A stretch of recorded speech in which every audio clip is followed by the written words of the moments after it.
ప్రియమైన దేవుని బిడ్డలారా, నేను ప్రకటించే దేవుడు అద్భుతాలు చేయువాడు. ఆమెన్. నేను ప్రకటించే దేవుడు ఆశ్చర్యకరమైన కార్యాలు చేసే దేవుడు.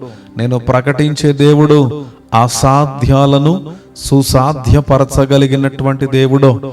ఒకవేళ ఈ మాటలు వింటున్నటువంటి వారిలో ఎవరైనా గర్భఫలము లేకున్నటువంటి పరిస్థితుల్లో ఉన్నారేమో, గొడ్రాలనే శాపాన్ని మోస్తున్నారేమో, ఆ శాపాన్ని దేవుడు కొట్టువేయబోతున్నారు. దేవుడు గర్భాల్ని తెరవబోతున్నాడు. ఏ తల్లికో, ఏ చెల్లికో, ఏ సహోదరికో మరి అన్ని విధాలుగా ఆశీర్వాదాల కొరకు ఎదురు చూస్తున్నటువంటి పరిస్థితుల్లో ఏ కుమార్తె ఉన్నదో, వివాహమై ఎంతో కాలమైనప్పటికీ ఆ కుమార్తె గర్భము తెరవబడకపోతే దేవుడు ఆ తెరవబడలేనటువంటి గర్భాన్ని దేవుడు తెరవబోతున్నాడు. దేవుడు నిన్ను జ్ఞాపకం చేసుకోబోతున్నాడు. తన జీవంతో నీ గర్భాన్ని తెరవబోతున్నాడు. ఆశ్చర్యకరమైనటువంటి రీతిలో దేవుడు ఘనమైన కార్యమును దేవుడు నీ పక్షంగా జరిగించబోతున్నారు. దేవుని నామమునకు మహిమ కలుగునుగాక. గొడ్రాల శాపం కొట్టివేయబడబోతుంది.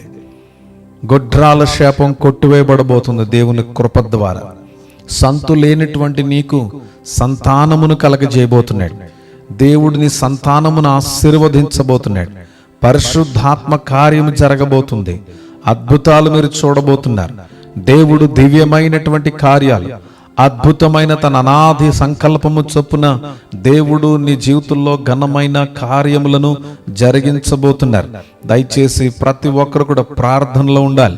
ప్రార్థనా పూర్వకంగా ఎవరైతే ఏ తల్లిదండ్రులైతే వారి బిడ్డలు మార్పు కొరకు ప్రార్థిస్తున్నారో, అయ్యో ప్రభువా నా బిడ్డలను మార్చండి, యవ్వన బిడ్డలు ప్రభువా దారి తొలగిపోతున్నారు నాయన, నా యవ్వన బిడ్డలు దారి తొలగిపోతున్నారు ప్రభువా, నా కుమార్తెలు నా కుమారులు ప్రభువా యేసయ్య దారి తొలగిపోతున్నారని ఏ తల్లిదండ్రులు దిగులు చెందుతున్నారో ఆ యవ్వన బిడ్డలతో మీరు మాట్లాడండి. యవ్వన బిడ్డలను ఉజ్జీవింప చేయండి.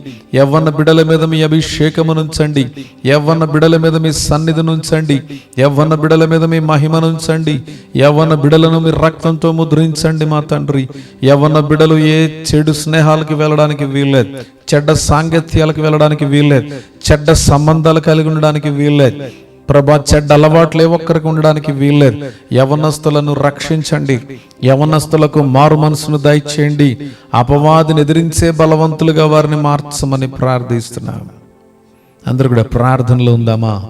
అందరూ కూడా ప్రార్థనలో ఉందాం. ప్రార్థనలో ఉందాం. ప్రార్థనలో ఉందాం. పరిశుద్ధాత్మ దేవుడు మనతో మాట్లాడుతున్నాడు.